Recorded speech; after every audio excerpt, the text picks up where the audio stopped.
Shalom warga kerajaan Allah, welcome back to online service Kingdom Celebration on Rock Ministry TV. Happy New Year and welcome to the year of preparation. Sudah siap mengikuti ibadah online di tahun yang baru? Jangan lupa berdoa dulu ya, dan pastikan beberapa hal berikut ini. Periksa kembali device atau gadget Anda untuk memastikan kuota internet dan daya baterai terisi cukup untuk mengikuti ibadah dengan lancar. Sediakan waktu khusus untuk mengikuti ibadah online tanpa gangguan, jangan setengah-setengah apalagi sekedar saja. Siapkan catatan, kemudian ikutilah ibadah dengan fokus dan serius seperti Anda beribadah di gereja. Ingatlah bahwa kita sedang beribadah, bukan menonton ibadah. Warga kerajaan Allah, kami percaya pujian dan firman Tuhan yang disampaikan melalui tayangan ini tidak akan pernah kembali dengan sia-sia, dan tentunya berdampak langsung merubah kehidupan kita untuk menjadi berkat dan memiliki kehidupan yang berbuah senantiasa. Selamat mengikuti ibadah online. Tuhan Yesus memberkati saudara.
Haleluya, puji nama Tuhan. Apa kabarnya saudara?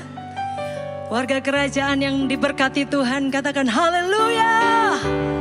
Boleh sambil bangkit berdiri, mari saling menyapa untuk setiap keluarga kita di tempat ini. Boleh saling sapa, saling memberkati untuk kita bersama-sama hari ini memuji, memuliakan nama Tuhan. Haleluya. Yes Lord, hadirat Tuhan nyata di tempat ini. Baik. Sebelum kita memulai untuk ibadah kita akan membaca kebenaran firman Tuhan. Merupakan ayat dari tema bulan ini. Yakobus 1 ayat 12. Kita membaca bersama-sama 1, 2, 3. Berbahagialah orang yang bertahan dalam pencobaan, sebab apabila ia tahan uji, ia akan menerima mahkota kehidupan yang dijanjikan Allah kepada barang siapa yang mengasihi Dia. Berikanlah tepuk tangan yang meriah bagi Raja kita, Allah yang senantiasa ada bersama dengan kita. Kami puji kebesaran-Mu Tuhan. Kami naikkan hormat syukur di hadapan-Mu Yesus. Hari ini Tuhan, kami tahu bahwa Engkau ada bersama dengan kami. Nyatakan kemuliaan-Mu bagi setiap kami Tuhan. Dalam nama Yesus. Haleluya. Amin. Terima kasih Yesus Tuhan. Kami rindu Tuhan menyembah Engkau Yesus.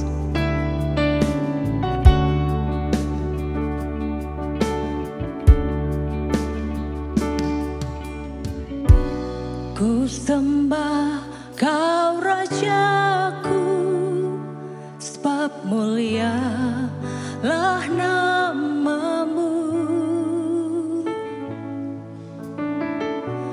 Ku sembah Kau Tuhanku, sebab kasih-Mu bagiku. Takut aku dan ragu, karena Kau ada dalamku. Kan ku nyatakan kebesaran-Mu Tuhan. Nafasku, perbuatan-Mu ajaib bagiku. Yesus penyelamat.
Jesus, be glorified in all things. For all my life I am yours, forever yours. So here I bow to lift you high, Jesus. Be glorified in all things. For all my life I am yours, forever yours. So here I bow. Hallelujah. Oh Jesus, be glorified in all things. For all my life I am yours, forever yours. God here, and now be lifted high. Amen.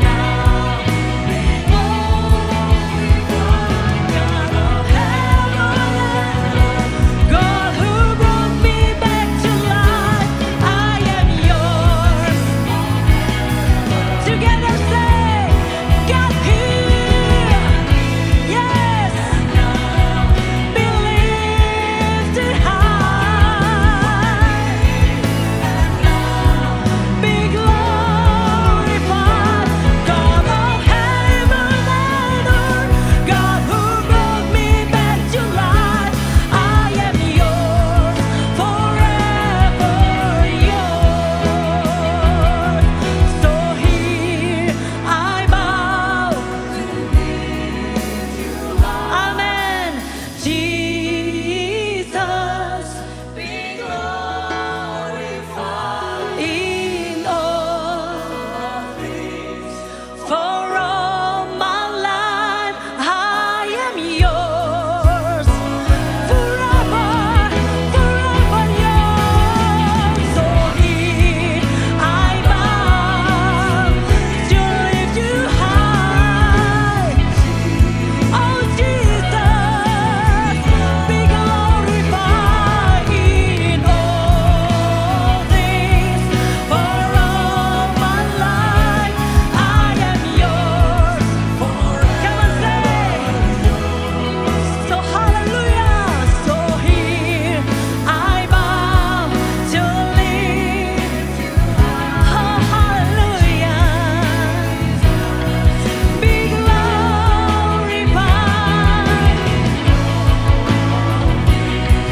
For all my life I am yours, forever yours. Haleluya, haleluya. Kami bersorak bagimu. Amin. Haleluya. Sebab kitalah kepunyaan Allah yang maha tinggi, amin. Berikan tos kanan kirinya, engkau berharga di matanya. Haleluya. Mari kita bersuka di hadapan Tuhan. Sebab kebenaran, itulah pilihan kita, amin. Haleluya. Terima kasih Tuhan. Warga kerajaan Allah, nyanyikan. Kau Tuhan yang mulia, turun ke dunia untuk tebus segala dosa. Engkau beri keselamatan, beri kesempatan, kasih-Mu mengubahkan. Jika ku akui semua dosaku, maka Kau adalah setia dan adil. Kau kan mengampuni, amin. Yes. Segala yang jahat. Umat percaya tak mau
bebaskan kita. Haleluya.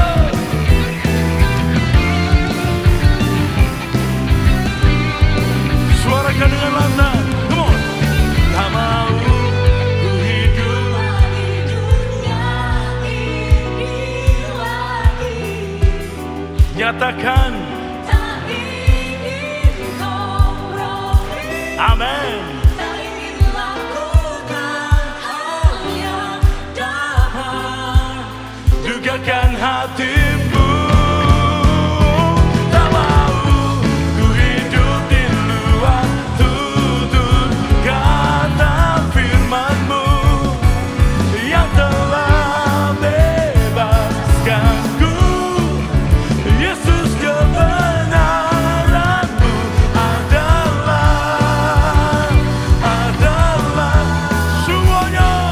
Tak mau ku hidup di luar tutur kata firman-Mu yang telah bebaskanku. Yesus, kebenaran-Mu adalah pilihanku sampai selama-lamanya. Haleluya.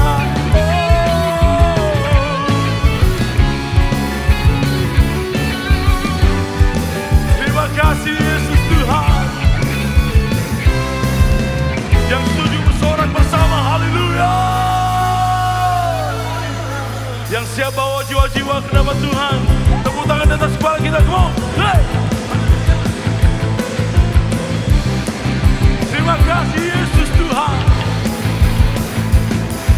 Juga Kau telah membuktikan kasih-Mu padaku. Kau mengubahkan. Come on. Sekarang ku berlomba membawa kasih-Mu di dalam dunia. Come on. Membawa mereka menyembah-Mu,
bersinar di dalam dunia. Katakan haleluya.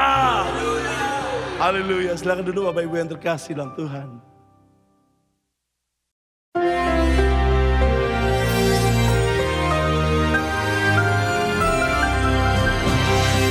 Shalom semua warga kerajaan. Baru-baru saya ketemu seorang teman saya, Pak Samiton Pangela. Dan saya ingatkan beliau bagaimana putranya dia beri nama Tempuh. Wah, menarik sekali. Dia masih heran kok saya masih ingat. Karena very unik ya. Hidup ini harus ditempuh saudara. Jadi orang tanya pada saya, Bapak nih kalau peperangan pakai lagu apa? Maju tak gentar. Amin.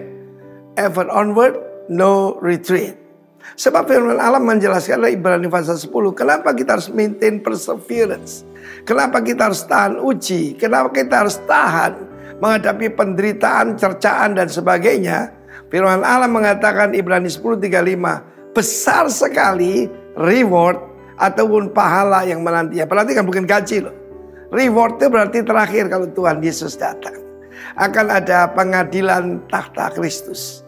Ya saudaraku, kita akan menerima reward daripada dia.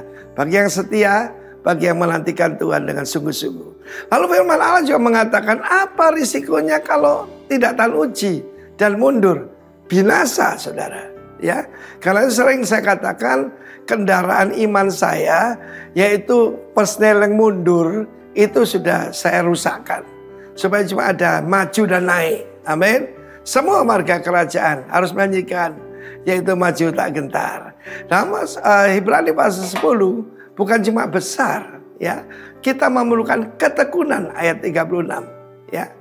Supaya sesudah melakukan, perhatikan, melakukan kehendak Allah kamu memperoleh the great promise. Bukan cuma great promise, reward tapi great promise. Sebab sedikit, bahkan sedikit waktu lagi. Loh Pak, itu Abraham menunggu 25 tahun. Sedikit di hadapan Tuhan, mungkin 1 detik. Kalau kita berpikir dengan kronos, kita akan susah. Orang dalam penjara menunggu kapan. No. Kita memandang dengan pola pikir kekekalan. Dia tidak akan menangguhkan, tapi orangku benar akan hidup oleh iman. Menurunkan diri, aku tidak berkenan kepada yang. Ayat terakhir berkata begini. Firman Allah menjelaskan di dalam ayat 39. Kita bukan orang yang mundur, ya. Bukan orang mundurkan diri dan binasa. Orang yang percaya dan beroleh hidup. Karena itu dalam hidup ini, the most important thing is adalah percaya. Percaya bahwa Tuhan itu tidak pernah ingkar janji. Dan ukuran sedikit waktu lagi ini penting saudaraku ya. Sedikit waktu. Sebenarnya saya memberikan contoh. Sebab banyak sekali kejadian dalam Alkitab saya nanti akan tambahkan. Mereka tidak mau menanti dan akibatnya kerajaan ini diambil seperti Saul. Dan kita melihat bagaimana orang yang tidak tahan. Contoh saya memberikan contoh tentang bagaimana orang memegang mobil. Dan yang terakhir bisa bertahan dia mendapatkan mobil itu. Itu baru mobil. Mobil berapa sih harganya? Tapi Tuhan menjanjikan great reward and great promise. Karena itu semua warga kerajaan lakunya cuma maju tak gentar. Tidak ada yang mengasihani diri sendiri. Karena dia yang berjanji tidak akan menangguhkan kedatangannya. Karena itu dalam hidup ini selalu menantikan kedatangan Tuhan. Dan orang yang menantikan Tuhan akan menguduskan dirinya. Supaya seperti pengantin yang berhias untuk pengantinnya. God bless you warga kerajaan. Maju tak gentar. Haleluya. Amin. Shalom warga kerajaan. Di dalam 1 Raja-Raja pasal ke-17, kita membaca sebuah kisah mengenai Nabi Elia dan seorang janda di Sarfat. Di mana pada saat itu Nabi Elia sangat lapar dan dia membutuhkan makanan. Dan dia meminta kepada seorang janda. Janda tersebut dalam kondisi yang sangat kekurangan, di mana dia hanya memiliki sedikit minyak dan sedikit tepung. Akan tetapi dia membuat sebuah roti dan memberikan roti pertamanya kepada Nabi Elia. Dan sisanya baru dinikmati dia bersama keluarganya. Dalam hal ini ada dua hal yang kita pelajari. Yang pertama adalah kita melihat bahwa janda tersebut tidak egois. Dan dia sangat murah hati. Di mana dia memberikan roti pertamanya itu kepada Nabi Elia. Dan sisanya baru dia nikmatin. Dan ini kita melihat kemurahan hatinya sungguh luar biasa. Hal kedua yang akan kita pelajari dalam hal ini adalah janda tersebut sangat percaya akan janji-janji Tuhan. Buli-buli dan tempayannya tidak pernah kosong, hari demi hari, bulan demi bulan selalu terisi. Dan dia percaya Tuhan tidak pernah meninggalkannya. Warga kerajaan, apabila dari kita saat ini ada yang sama seperti janda ini, kita merasa masih banyak hal yang kita butuhkan, kita masih kekurangan, tapi kita perlu ingat, kita tidak boleh lupa untuk berbagi dengan orang, karena di luar sana masih banyak orang-orang yang membutuhkan. Ya, kita bisa memberikan yang terbaik dari apa yang kita punya. Dan kita ingat, Tuhan tidak pernah meninggalkan kita. Tuhan akan selalu memelihara hidup kita sama seperti janda ini. Mari kita berdoa. Tuhan Yesus, kami ucap syukur Tuhan atas penyertaan-Mu, perlindungan-Mu, dan berkat-Mu Tuhan atas kehidupan kami, atas pekerjaan dan keluarga kami Tuhan. Pada hari ini Tuhan, kami ingin menabur, kami ingin memberi yang terbaik dari apa yang kami miliki Tuhan. Sucikan dan kuduskan Tuhan apa yang kami berikan agar berguna bagi kerajaan-Mu Tuhan. Terima kasih Tuhan, hanya dalam Tuhan Yesus kami berdoa dan mengucap syukur. Haleluya, amin. Tuhan Yesus memberkati. Terima kasih Yesus Tuhan. Ajar kami untuk tetap bertahan mengiring Engkau Yesus. Terima kasih Yesus.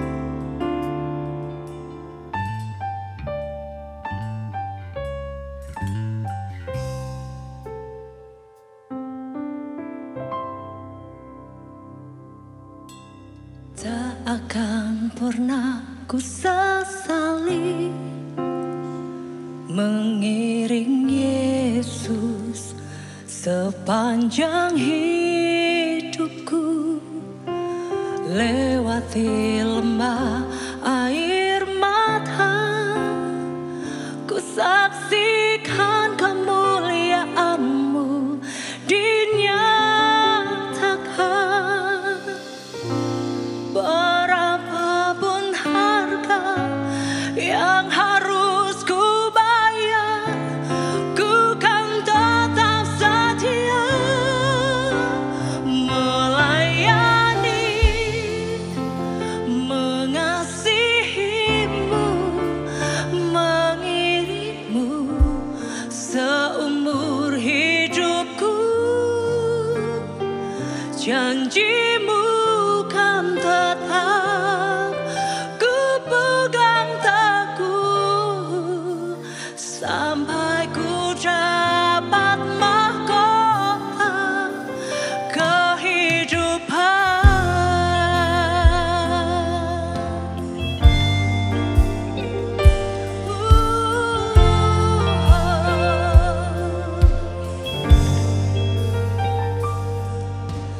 Tak akan pernah ku sesali mengiring Yesus sepanjang hidupku.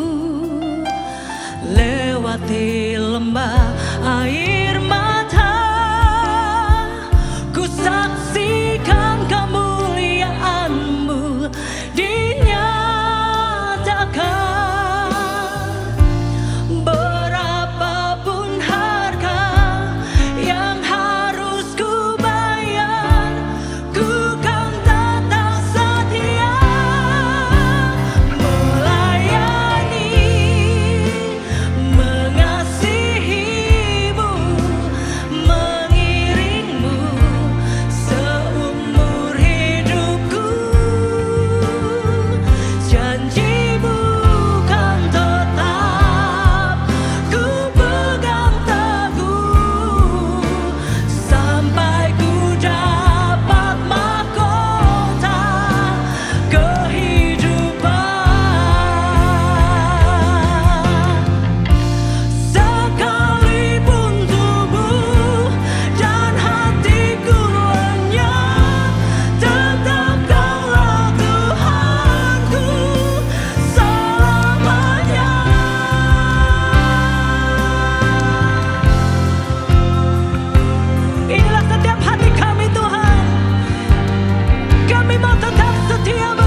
mengasihimu, mengiringmu seumur hidupku. Janjimu kan tetap ku pegang, amin, sampai ku dapat mahkota melayani, mengasihimu, mengiringmu seumur hidupku. Janjimu kan tetap ku pegang teguh, sampai ku dapat mahkota melayani, mengasihimu, mengiringmu seumur hidupku. Kami nyatakan Tuhan, kan tetap ku pegang teguh, sampai ku dapat mahkota melayani, mengasihimu seumur hidup kami Tuhan. Kami tahu janjimu tetap Tuhan bagi kami. Amin. Yes, haleluya. Mahkota melayani, ku mengasihimu Tuhan seumur hidupku. Janjimu kan tetap ku pegang teguh, sampai ku dapat mahkota kehidupan.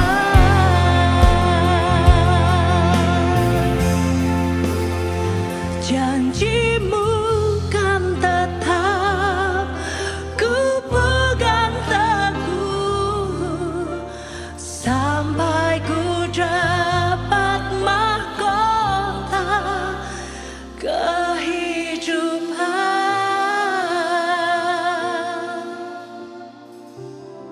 Haleluya. Hari ini kita pasti diberkati. Pastor Daniel Ong dari Perth, West Australia. Saya kira tidak terlalu asing buat kita. Dan tadi saya tanya berapa lama Pak Daniel di Perth, kota suci sepi itu. 31 tahun. Kita di Bali 36 tahun saudaraku.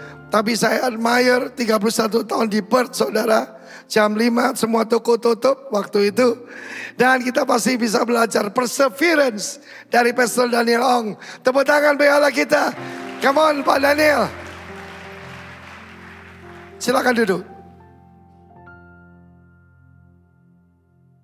Terima kasih banyak kesempatan yang diberikan oleh Bapak Senior Gembala di tempat ini. Baru 5 hari lalu kita ketemu di kota Perth. Jadi hari ini ketemu lagi, waduh kayaknya dunia kecil. Perth sama Bali itu kecil banget.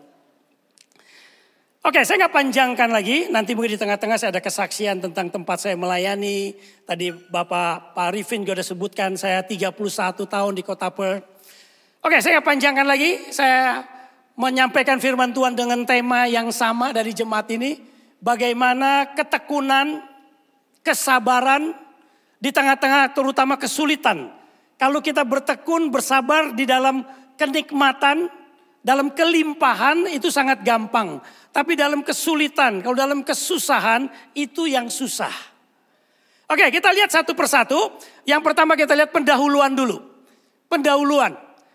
Nah, biasanya ada beberapa hal yang dapat menyebabkan seseorang kurang semangat dalam mempertahankan ketekunan. Terutama saat menghadapi berbagai masalah. Contohnya, saya memberi 3 contoh di sini. Putus asa. Ketika seseorang menghadapi serangkaian tantangan, perasaan putus asa dapat muncul. Ini bisa terjadi ketika masalah yang tidak memiliki solusi yang jelas. Ini kapan berakhirnya nih? Kok terus begini, kok panjang banget. Jadi menimbulkan putus asa. Yang kedua, tuntutan yang berkelebihan. Dalam banyak kasus, tuntutan dari lingkungan, pekerjaan, atau bahkan dari diri sendiri bisa menjadi terlalu berat. Seperti ada yang menuntut kita. Aduh, beban begini berat. Itu bisa menyebabkan kita putus asa, kecewa, dan hilang ketekunan kita. Lalu yang ketiga, pengalaman negatif sebelumnya. Jika seseorang pernah mengalami kegagalan atau kekecewaan dalam mencoba mengatasi masalah di masa lalu, hal ini dapat menciptakan rasa takut untuk mencoba lagi. Itu hanya pendahuluan. Artinya kita tidak lepas dari kesulitan, dari masalah, problem dalam kehidupan kita. Untuk itu kita akan melihat Alkitab dari seorang yang tidak asing lagi buat kita. Hidupnya juga tidak baik-baik saja. Hidupnya juga sama seperti saya dan kita semua pernah mengalami yang namanya penderitaan, kesulitan, dan kesusahan. Kita lihat poin yang pertama. Daftar kesulitan dari seorang yang bernama Daud. Saya percaya kita semua di sini mengenal siapa namanya Daud. Kalau tidak salah ingat, sekolah ini juga punya sekolah namanya Daud ya, tentang tunas Daud. Jadi sangat familiar sekali. Coba lihat kita apa yang dialami oleh Daud. Yang pertama, dikejar Saul. Saul raja Israel saat itu merasa terancam oleh keberanian dan ketenaran Daud. Sehingga ia berusaha membunuhnya. Mungkin ada orang yang saat ini menghadapi ancaman, saingan. Bukan hanya dibunuh mungkin secara fisik. Dibunuh karirnya, dibunuh imannya, dibunuh pengharapannya oleh atasan kita sendiri. Karena iri hati, merasa disaingi. Dan itu terjadi sama Daud. Dicatat dalam 1 Samuel 18 ayat 10 yang ke-11. Tetapi pada suatu hari, pada waktu Saul sedang duduk di rumahnya dan tombak di tangannya, maka ia melemparkan tombaknya kepada Daud. Tetapi Daud menghindar dari hadapan Saul sehingga tombak itu menancap di dinding. Sudah dilemparkan tombak itu, tapi meleset. Karena Tuhan punya rencana dalam kehidupan Daud, bahwa Daud tidak mati dalam tombaknya Saul. Maka hidup mati ada di tangan Tuhan. Amen. Lalu kita lihat lagi yang kedua, apa yang dialami oleh Daud. Daud melarikan diri ke Gua Adulam. Setelah dikejar Saul, Daud pergi ke Gua Adulam untuk melarikan diri. Dicatat dalam 1 Samuel 22 ayat 1 dan 2. Daud melarikan diri dari Saul dan pergi ke Gua Adulam. Ketika saudara-saudaranya dan seluruh rumah ayahnya mendengar itu, mereka datang kepadanya di sana.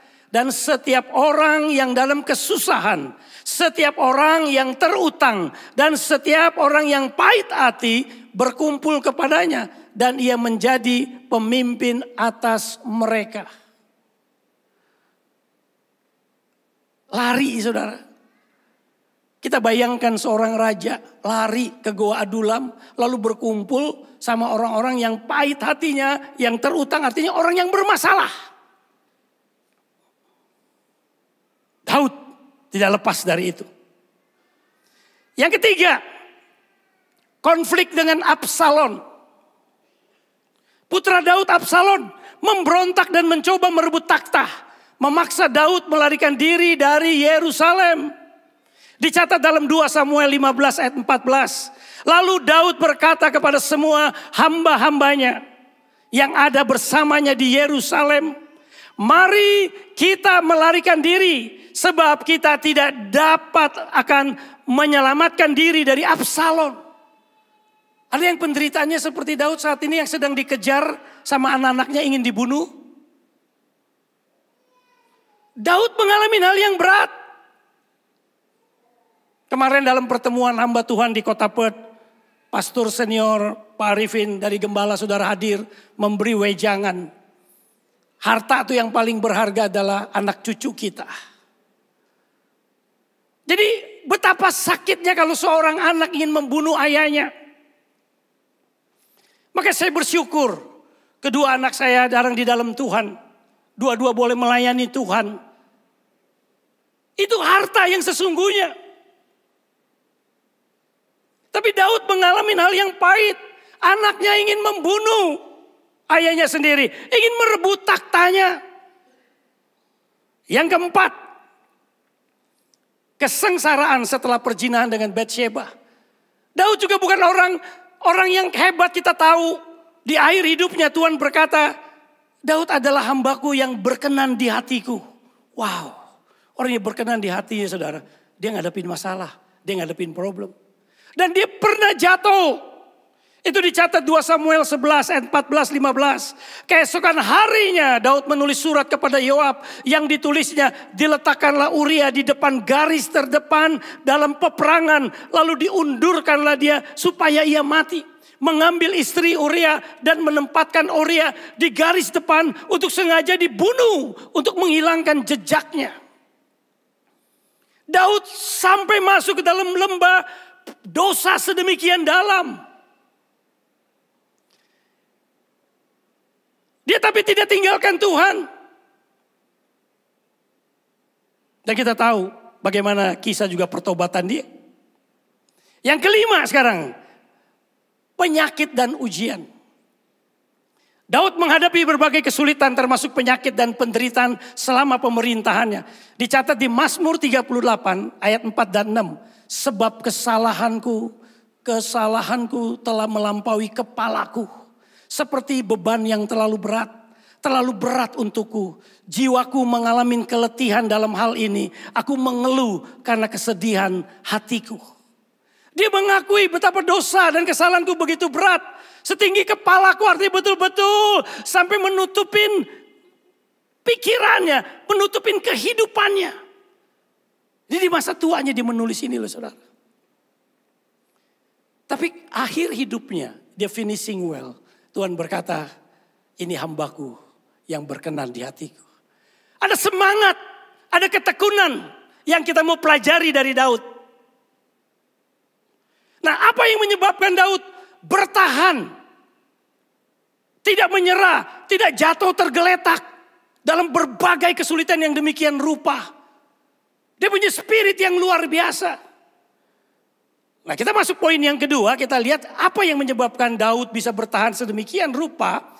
Mazmur yang terkenal, Mazmur 23. Kita nyanyikan, kita baca. Di situ saya menangkap isi hati Daud yang luar biasa. Kita mulai bagian yang kedua, poin yang pertama. Saya menemukan Mazmur 23 ayat yang pertama. Dia berkata, Tuhan adalah gembalaku, takkan kekurangan aku.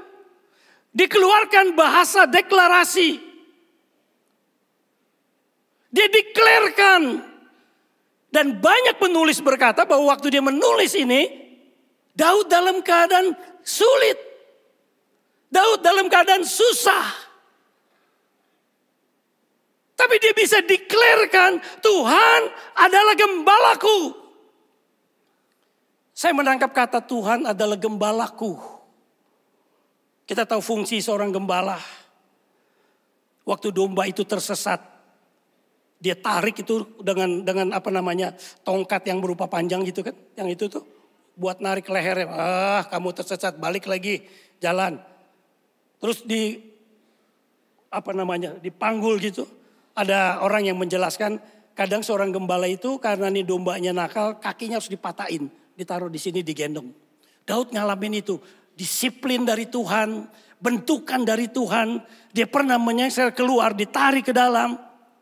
Tapi dia tidak ditinggalkan oleh gembalanya. Maka dia berkata, waktu aku jatuh di bawah. Dia gembalaku. Dia tidak membiarkan aku jatuh tergeletak. Dia tidak membiarkan aku meninggalkan aku. Dia berkata, dasar ini anak udah gak ada harapan. Lalu dia tinggalkan, tidak. Maka dia berkata dia gembalaku. Kunya itu pribadi khusus dia mengalami. Nah, satu hal yang menyebabkan kita akan bertahan di tengah kesusahan apapun, kesulitan apapun. Kalau kita pernah mengalami Tuhan dalam hidup kita. Maka betapa penting kita punya pengalaman pribadi sama Tuhan. Kata Tuhan adalah gembalaku.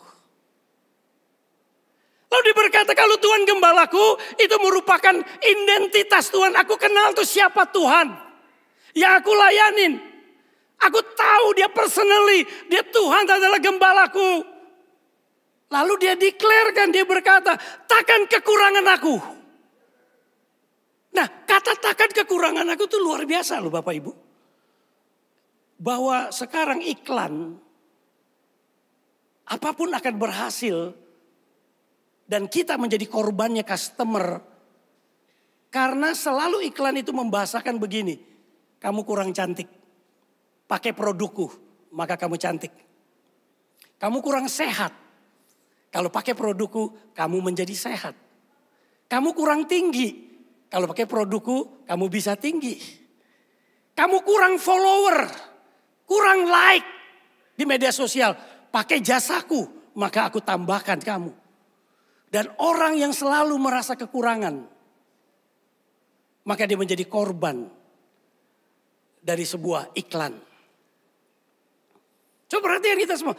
Sampai sekarang mungkin kita merasa terus kekurangan. Maka selama orang terus merasa kekurangan, dia tidak pernah puas, dia tidak pernah cukup. Maka selamanya dia tidak akan pernah cukup. Maka Daud menyentuh sesuatu kebutuhan manusia yang sangat dalam. Kalau kamu kenal Tuhanmu, yang sekarang kita kenal Yesus Kristus Tuhan, maka ada pujian berkata, Jesus is enough. Tuhan itu cukup. Gak perlu ditambah agama lain, gak perlu ditambahin ajaran lain. Yesus itu cukup. Kalau kamu kenal dia, takkan kekurangan kamu. Gak perlu approval dari orang. Gak perlu persetujuan dalam arti kita mengejar ada jiwa yang haus itu butuh pengakuan. Dan selama kita merasa kurang, kayaknya saya kurang follower, saya kurang pengakuan. Saudara mengejar pengakuan itu dan saudara terus akan menderita. Maka di tengah-tengah kesulitan apapun, Daud declarekan, dia berkata, aku kenal siapa gembalaku, Tuhanku. Dia gembalaku yang baik, aku takkan kekurangan aku. Wow. Jadi kembali betapa kita kenal identitas kita itu di dalam Kristus. 2 Korintus 5:17 berkata barang siapa yang ada dalam Kristus, dia adalah ciptaan baru. Yang lama sudah berlalu, yang baru sudah datang. Dan kalau kita kenal ini maka poin yang pertama untuk kita terus semangat dan bertekun di tengah situasi apapun juga. Declarekan ini. Yang lama sudah berlalu, yang baru sudah datang. Apa yang baru itu? Perkataan yang baru, pikiran yang baru, bahasa yang baru keluar. Deklarasikan, takkan kekurangan aku. Saudara mulai pulang dipraktekin. Betapa powerfulnya itu saudara. Lalu satu hal yang saya mau jelasin lagi dalam konteks ini. Daud tidak berkata aku merasa tidak kekurangan. Perasaannya mungkin sedang takut dan lapar. Ia berkata takkan kekurangan aku. Karena ia tahu karakter gembalanya. Ini adalah suatu pernyataan keyakinan, conviction, bukan pernyataan emosi, perasaan. Jadi waktu dia declarekan sesuatu yang baik, itu bukan sekedar manipulasi perasaan. Bukan sekedar emosi, tapi dia konflik dari hati dalamnya, percaya akan Tuhannya, lalu dia declarekan itu. Jadi beda sama lip service. Konflik betul-betul dia ngalamin itu saudara. Maka kita perlu mengalami yang namanya kelahiran baru di dalam Kristus. Kita ngalamin itu, kita ngalamin. Maka kalau kita udah lahir baru, kita kenal siapa gembala kita, Tuhan kita. Maka saya percaya satu hal yang harus berubah pertama kali adalah mulut kita. Ucapan kita. Konflik betul dari dalam saudara. Karena selalu kekristenan itu perubahan terjadi dari dalam keluar. Ada satu kuasa yang bekerja di dalam kamu. Ada roh yang kita terima itu, roh Kristus, roh kudus itu di dalam kita. Dia akan memperbarui kita dari dalam keluar. Nah, tanda yang paling gampang dari dalam keluar itu berubah apa? Perkataan kita. Oke, kita terusin deh yang kedua sekarang. Yang kedua, poin yang kedua. Apa yang Daud katakan? Saya lengkap ayat yang keempat. Ya, jadi poin yang kedua. Sekarang bahasa pengakuan confess. Dia ada confession di ayat keempat. Sekalipun aku berjalan dalam lembah kekelaman, aku tidak takut bahaya. Lembah kekelaman, shadow of death, adalah sebuah realita. Setiap orang, setiap kita pernah memasukinya. Ia berkata, aku berjalan. Artinya ia tetap bergerak maju, tetap semangat, tetap bertekun. Dia tidak mandek, dia tidak berdiam, tapi terus jalan. Aku tidak takut. Kenapa? Karena dia tahu siapa Tuhannya. Itu pengakuan confession, saudara, yang luar biasa. Makanya tadi Bapak Gembala udah bilang kan, dulu aku orang yang paling gak sabar, tapi di dalam namaku ada kata artinya sabar. Maka dipanggil sabar. Sabar betul, saudara. Itu the power loh. Saya percaya ada power name, nama. Saya belajar dari anak saya. Mungkin saya pernah bersaksi di sini yang lalu lama, tapi saya ulangi lagi, saudara. Ini kesaksian, salah satu kesaksian. Saya juga berbahagia hari ini, pas anak saya yang pertama juga lagi melayani The Rock Kuta. Namanya Gersom. Anak Musa 2 tuh. Satu anak saya namanya Gersom, yang pertama, yang kedua Eliezer. Anak Musa yang kedua. Waktu Gersom lahir, dia sekarang umurnya 31 tahun, persis.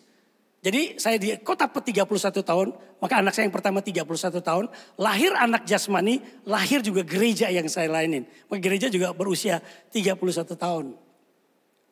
Waktu Gersom lahir, itu arti kata Gersom artinya lahir di tanah asing. Waktu saya baca saat teduh, firman Tuhan dari Keluaran tentang kehidupan Musa. Lalu dijelaskan di situ, Musa memiliki anak yang pertama bernama Gersom, dia akan lahir di tanah asing artinya. Lagi itu saya lagi di Indonesia loh. Nggak lama kemudian Tuhan buka jalan, saya melayani di kota Perth.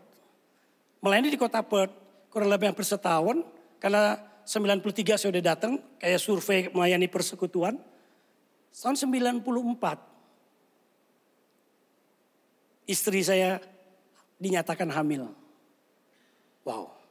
Saya dibilang, waduh Tuhan. Kalau dia lahir di Australia artinya betul namanya saya akan kasih nama Gersom. Artinya lahir di tanah asing. Tapi Gersom ini mesti laki-laki. Udah saya doain. Saya tanya istri juga. Saya dapat ini loh dari saat teduh. Istri bilang, ya saya sepakat, saya setuju. Saya lebih senang anak laki daripada anak perempuan. Kenapa saya tanya? Karena perempuan biaya hidupnya lebih mahal. Iya kan, kalau saudara pergi ke shopping center, pergi ke mall, wah itu pakaian perempuan bisa 3-4 lantai, laki cuma 1,5 lagi ya. Jadi begitu simple. Ya oke, udah kalau saya laki perempuan is okay, asal jangan di tengah-tengah. Laki enggak, perempuan enggak gitu saudara. Pendek cerita saudara, kita ke dokter, kita cek tuh, saya masih ingat tuh. Pas yang saya pergi dokter itu, dia pakai alat, pakai periksa di USG, ultrasound itu dulu dia. Dok pengen tanya nih, anaknya laki atau perempuan nih? Istri saya tanya penasaran. Begitu dicek-cek, pas posisinya lagi nyelip. Aduh susah nih, gak bisa ditentuin. Tapi udahlah, laki perempuan gak apa-apa. Udah gak bisa tetap. Tapi tetap saya beriman anak laki. Terus ada orang banyak bilang begini. Kamu jangan nekat loh. Doain laki-laki, siapin baju warna laki semuanya. Dekor ruang babynya laki. Dia bilang saya ada pengalaman, ada orang yakin anaknya laki-laki, totalnya anaknya keluar perempuan. Dia satu kecewa. Yang kedua anaknya jadi kepahitan seolah-olah dipanggil laki. Jadi betul anak perempuan tapi kelaki-lakian. Saya bilang saya hamba Tuhan yang tidak kekurangan hikmat dan akal budi. Saya panggil Gersom. Seandainya dia perempuan, saya tinggal namain Gersom Wati. Selesai gitu kan. Saya enggak, hamba Tuhan yang penuh hikmat, saya gak mau kalah saudara. Tapi begitu anak saya lahir, dia laki-laki lah saudara. Lalu saya namain Makarios. Artinya berkat. Saudara percaya gak percaya. Gersom anak saya itu diberkati dengan luar biasa. Ambil contoh terakhir, dia kuliah. Begitu dia kuliah di WA, belum lulus, belum dapat ijazah. Udah ada office perusahaan-perusahaan besar datang ke uninya nawarin kerjaan tuh. Anak saya keterima loh saudara. Padahal ada saingannya begitu banyak. Akhirnya dia keterima. Dapat istri. Orang kan ada kan pacaran ganti, bapaknya berapa kali ganti pacar itu baru dapat yang jadi gitu. Gersom, dia kenal satu, jalanin terus setia, jadi istri. Nggak banyak masalah gitu saudara. Kerjaan bagus, istri bagus, dapat rumah. Tadi saya baru bersaksi sama teman bagaimana dapat rumah. Kalau saya mau saksiin panjang. Pokoknya semua begitu dipermudahan. Yang kedua, anak saya yang kedua namanya Eliezer. Lalu saya kasih nama di tengahnya Eliezer Nicholas. Eliezer artinya itu Tuhan menolong. Karena Tuhan menolong, maka saya bilang Eliezer Nicholas arti kemenangan. Karena Tuhan tolong, maka kamu menang. Hidupnya tidak semulus Gersom. Kenapa? Karena bilang Tuhan tolong. Kalau Tuhan tolong artinya harus bermasalah dulu. Benar hidupnya banyak masalah saudara. Sekolahan saudara waktu di universitas. Orang ditawarin itu dia gak kepilih. Sampai udah lulus lamar kerjaan di Australia tidak dapat kerjaan. Sampai akhirnya dia harus ke Indonesia dulu baru dapat kerjaan dari Indonesia. Jadi Tuhan tuh puterin dulu, udah ke Indonesia dulu, pas Covid dibalikin lagi ke Australia baru di Australia dapat kerjaan. Begitu susahnya. Iya dapat istri juga gitu. Pertama nembak gak jadi. Sakit hati. Yang kedua gak jadi, ketiga gak jadi, yang keempat dia baru jadi sudah. Jalan hidupnya beda. Saya pelajarin doh Alkitab. Sampai saya tuh sempat umur 17 tahun, dia gak mau ke gereja. Gara-gara itu tadi dia senang satu perempuan, istrinya ditolak. Lalu yang kedua ada trauma, tanda kutip anak pendeta. Orang suka ngenyain dia gitu, wah anak pendeta gini-gini. Pokoknya dia bermasalah. Jadi 17 tahun dia tidak lagi mau ke gereja. Waduh hati saya hancur saudara. Waduh saya bilang apa saya harus melayani. Karena kalau gak jadi contoh teladan dalam keluarga bagaimana kamu melayani. Wah itu saya bergumul. Tapi itu saya berdoa terus. Beberapa teman baik yang saya sharing. Dia bilang enggak ini kan masalahnya bukan dari kamu. Ini masalah memang harus ujian dalam hidup kamu. Udah saya jalanin saudara. Tapi 7 tahun kemudian yang tadi itu saudara. Waktu Covid. Dia kembali lahir baru. Kembali kenal Tuhan. Lewat pengalaman pribadi dia sama Tuhan saudara. Tapi saya alamin kata nama itu. Betul dia ngalah muter. Waktu saya pelajarin Alkitab. Eliezer kemenangan. Karena ternyata waktu Musa lagi membawa istrinya. Itu keluar lagi dia kejar-kejar tentara Firaun. Maka firman Tuhan berkata ada pedang Tuhan. Di atas hidupnya. Yang namanya Eliezer itu saudara. Wow. Maka firman Tuhan itu luar biasa saudara. Maka hari ini dia sedang ajarkan kita. Di tengah kesulitan, kesusahan apapun. Ketekunan, semangat itu datang. Kalau kita kenal siapa Tuhan kita. Maka kenali. Yesus Kristus Tuhan kita yang menjadikan kita baru. Yang lama sudah berlalu. Maka pulang hari ini rubah perkataan kita. Mulai katakan Tuhan Yesus gembalaku takkan kekurangan aku. Iklan bilang aku bahkan ini tambah cantik. Di dalam Yesus aku sudah cantik. Orang kalau begini kamu tambah sukses. Di dalam Kristus aku sudah sukses. Dan sukses betul datang dalam hidup kita. Dan itu yang terjadi sama hidup Daud. Yang ketiga kita lihat. Yang ketiga saudara kita lihat. Bahasa penglihatan iman. Vision of faith. Ayat yang kelima. Engkau menyediakan hidangan bagiku. Minyak kepalaku melimpah. Saudara dia tulis ini di padang gurun. Dia bayangin seorang gembala di padang gurun. Tapi di padang gurun yang gersang, dia melihat ada makanan yang disediakan.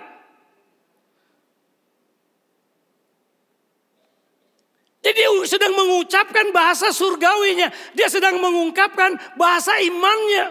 Jauh menembus dari keadaan. Maka betul 2 Korintus 4 ayat 18 berkata. Sebab kami tidak memperhatikan yang kelihatan. Melainkan yang tak kelihatan. Karena yang kelihatan adalah sementara. Sedangkan yang tak kelihatan adalah kekal. Kalau kita punya penglihatan iman, saudara, akan banyak hal-hal yang luar biasa akan terjadi dalam hidup kita. Daud di tengah-tengah tadi bagaimana dia bisa bertahan, bagaimana dia bisa bertekun. Karena dia tidak melihat padang gurun, tapi dia melihat table, dia melihat meja yang penuh makanan dan kelimpahan. Itu yang dialami oleh Daud.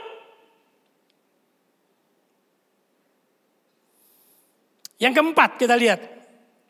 Yang keempat, bahasa keyakinan masa depan. Future confidence-nya dia. Ayat yang ke-6. Kebajikan dan kemurahan belaka akan mengikuti aku. Aku akan diam dalam rumah Tuhan sepanjang masa. Saya kenal banyak orang yang dulu aktif di gereja. Dia tidak lagi diam dalam rumah Tuhan.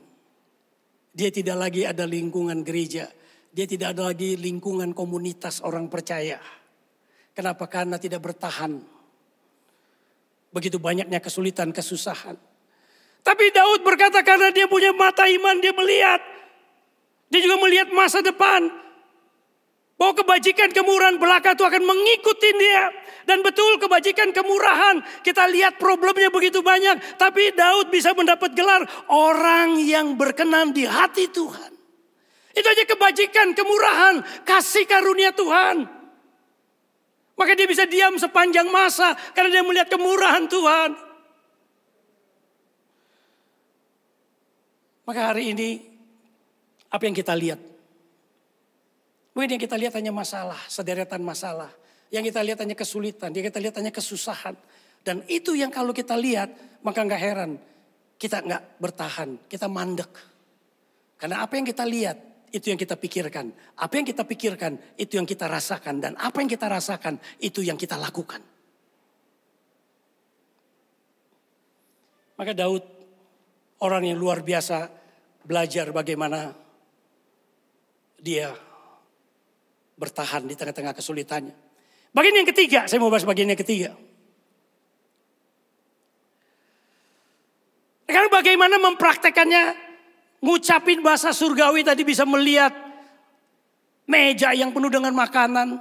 Dia bisa melihat bagaimana ada jalan di tengah-tengah lembah-lembah maut. Dia bisa melihat kebajikan, kemurahan Tuhan di tengah-tengah kesulitan dia. Yang pertama saudara, ya ini jadi aplikasinya, kita bisa praktekkan. Yang pertama, ubah pola bicara kita. Change your speech pattern. Daripada kita berkata begini, kalau kita punya masalah, apa yang kita bicarakan? Kata-kata ini kan, gue stres deh. Abis deh gue. Aduh, masa depan gue pasti suram deh. Aduh, aku dikutuk nih, aku bangkrut, aku jelek. Aduh, aku ini orang-orang berdosa. Terus kita sebetulnya sedang berkata-kata sama diri kita.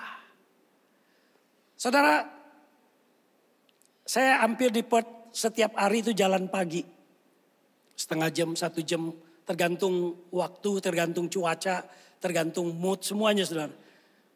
Setiap pagi saya belajar mulai memberkati diri saya dengan kata, saya orang yang paling diberkatin, saya orang yang paling sehat, saya orang yang berharga. Semua karena Yesus sudah berikan saya di atas kayu salib itu. Takkan kekurangan saya gak kekurangan kesehatan, saya gak kekurangan berkat, saya gak kekurangan hikmat, saya gak kekurangan, gak ada kekurangan di dalam Tuhan. Saya cukup, di dalam Tuhan saya lengkap, di dalam Tuhan saya sempurna. Terus saya declarekan itu saudara.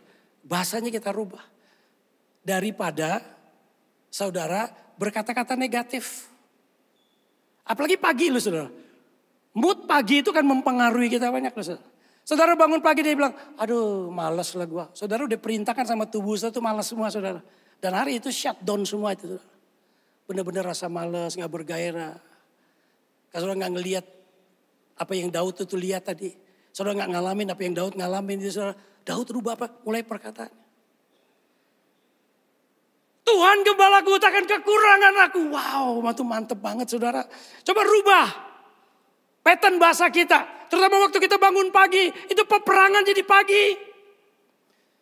Pagi kita bangun udah kalah dulu saudara sebelum berperang. Maka sepanjang hari itu saudara akan alamin dia.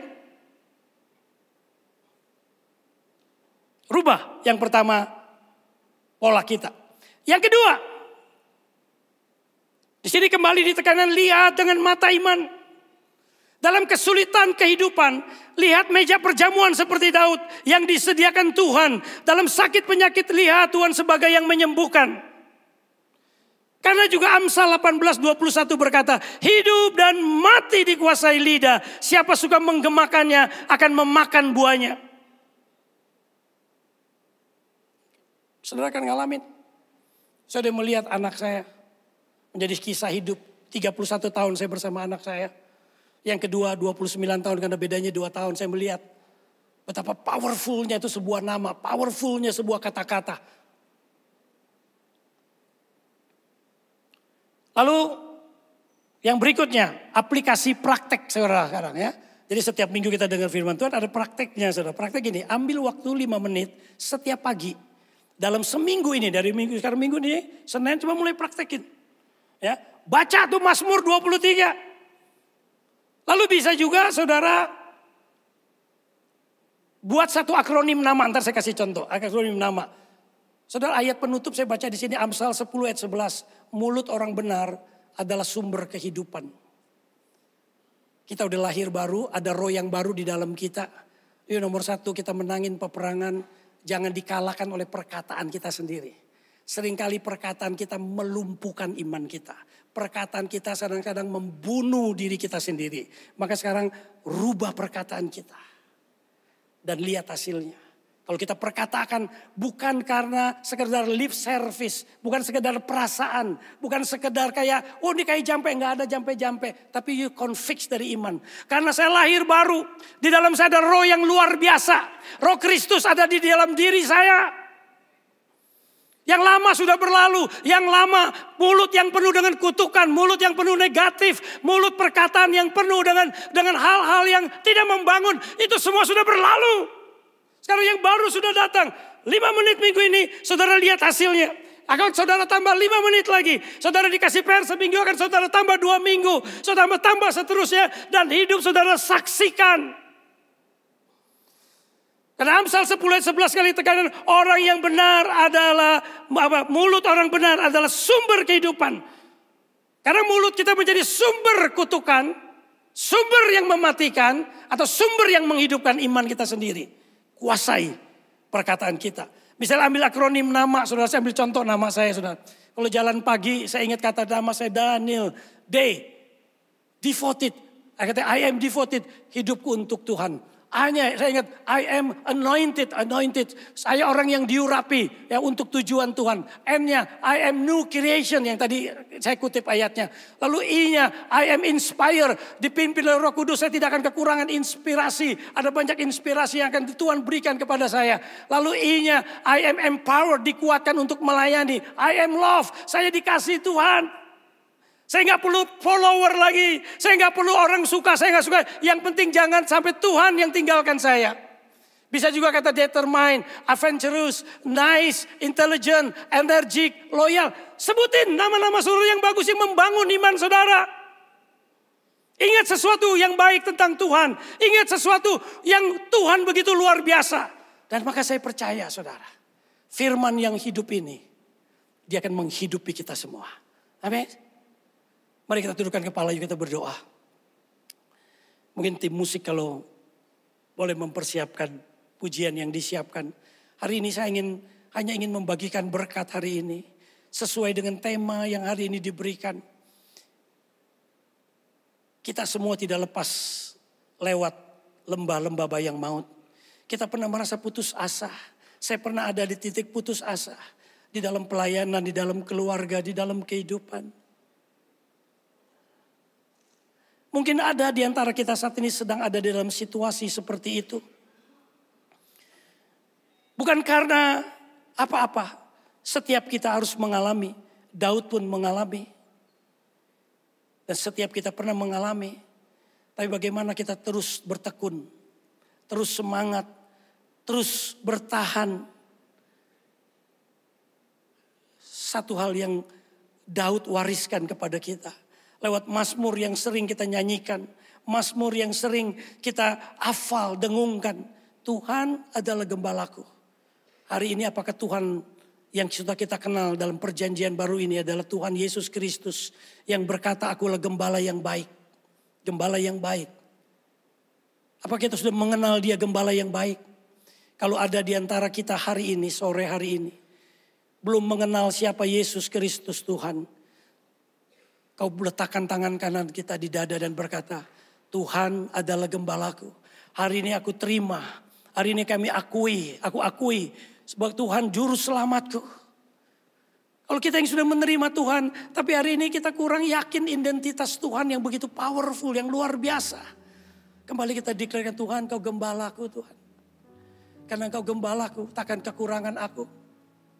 Saat ini di area mana yang kita sangat merasa kekurangan. Di area itu sering kali kita diserang. Di area itu sering kali kita diingatkan hal-hal yang negatif. Hari ini katakan, takkan kekurangan aku. Aku tidak kekurangan hikmat. Aku tidak kekurangan inspirasi. Aku tidak kekurangan jalan keluar. Aku tidak kekurangan apapun yang saat ini kita sedang alamin.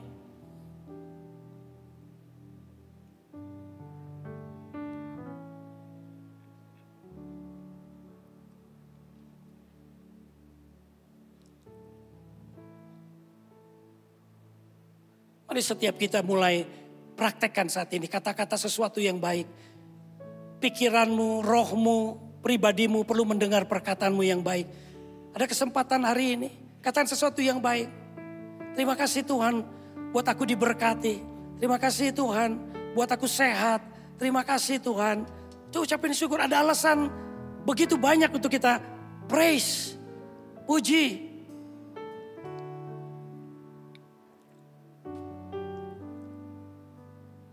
Sementara saudara perkatakan ini, kalau ada tim praise and worship boleh menyanyikan sebuah pujian, silakan.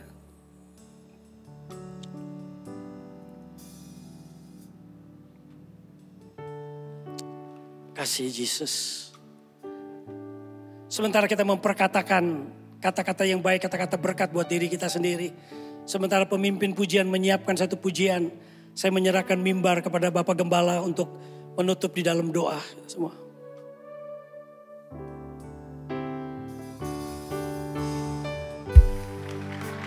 Terima kasih Pak.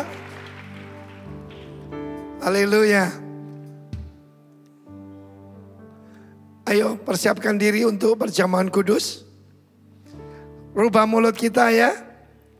Jamu ya, jaga mulut. Haleluya. Persiapkan diri untuk perjamuan kudus. You are my God, I will praise you.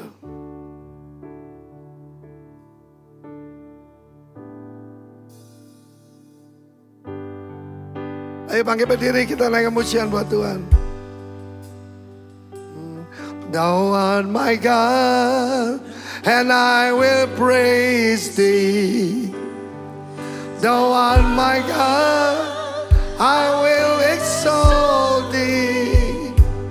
Oh, give thanks to the Lord, for He is good, for His mercy endureth forever. Ini deklarasi itu. God, and I will praise thee. Angkat tanganmu. Thou art my God, I will exalt. Siapa dia? Kenapa dia? Oh, give thanks unto the Lord, for His mercy, for His mercy endureth forever. One more time. Thou art my God, and I will praise thee. Thou art my God, I will exalt thee. Oh, give thanks to the Lord, for He is good, for His mercy endureth forever. For His mercy endureth forever. Persiapkan perjamuan kudus. Know your God, know yourself, and know your enemy. Pertama-tama saudara menghadapi apa hari ini? Saudara lagi sakit, Yehovah Rafa. Saudara masalah, Dia pembelamu. Angkat roti tangan kanan saudara. Saudara dengar pengajaran yang sangat baik hari ini. Jangan berkata-kata yang sia-sia. Jangan berkata-kata yang tidak ada gunanya. Dulu saya pilih nama saya Arifin. Saya pikir Arifin itu bijaksana, bukan orang suci. Arifin artinya many saints. Dan itu terjadi dalam hidup saya. Saya dikelilingi many saints. Angkat tinggi. Tuhan, pertama-tama jamah lidah dan mulut kami. Supaya kami hanya mengatakan bahasa iman. Bahasa yang Kau ajarkan. The Lord is my shepherd. I shall not want anything, anyone. Haleluya. Sebelum kita makan, sentuh dulu bibir kita. Minta Tuhan ganti bahasa kita. Kita makan dalam nama Yesus. Setelah itu, ingat Tuhan itu setia. Perjanjiannya kekal. Dan meterainya adalah darah putranya sendiri. God is faithful. His hesed, loving kindness, endures forever. Saudara percaya itu? Dalam persekutuan kita dengan darah Kristus. Kita minum bersama dalam nama Yesus. Amin. Oh, give thanks unto the Lord, for He is good. For His mercy endureth. Masalah apapun nyanyikan lagu ini. Oh, give thanks to the Lord, for He is good forever. For His mercy endureth forever. Tepuk tangan. Silakan duduk. Setiap perkataan sia-sia akan dipertanggungjawabkan di hadapan Tuhan. Janji tidak ngomong sia-sia. Janji tidak mengutuk diri sendiri. Saya niru pendeta Yonggi Cho. Setiap hari dikasih nama. Ini hari kemenangan, hari terobosan, hari pintu terbuka, hari berkat Tuhan. Mulai besok beritahu kiri kanan, besok dikasih nama apa? Ayo kasih tahu. Kamu mau kasihkan nama apa hari besok? Amen. Yang positif, tidak ada hari kegagalan. Di rumah saya, di kantor semua gambarnya cuma panen. Panen raya buat Yesus. Tepuk tangan. Hari ini cabang kita bertambah 1 di Jakarta Barat. Asalnya sudah 560, ini 561. Setiap hari bertambah, saudara. Sebab saya katakan 1000 gereja buat Tuhan Yesus. Tepuk tangan bagi Allah kita. Pulanglah dengan sejahtera. Terima berkat Tuhan. Let the grace and the mercy and the shalom of Lord Jesus Christ, kasih karunia, rahmat, damai sejahtera memenuhi engkau dan keluargamu. Segala yang terbaik dari langit di atas, dari bumi di bawah, dari samudera raya jadi bagianmu dalam nama Yesus. Yang percaya katakan haleluya. God bless you.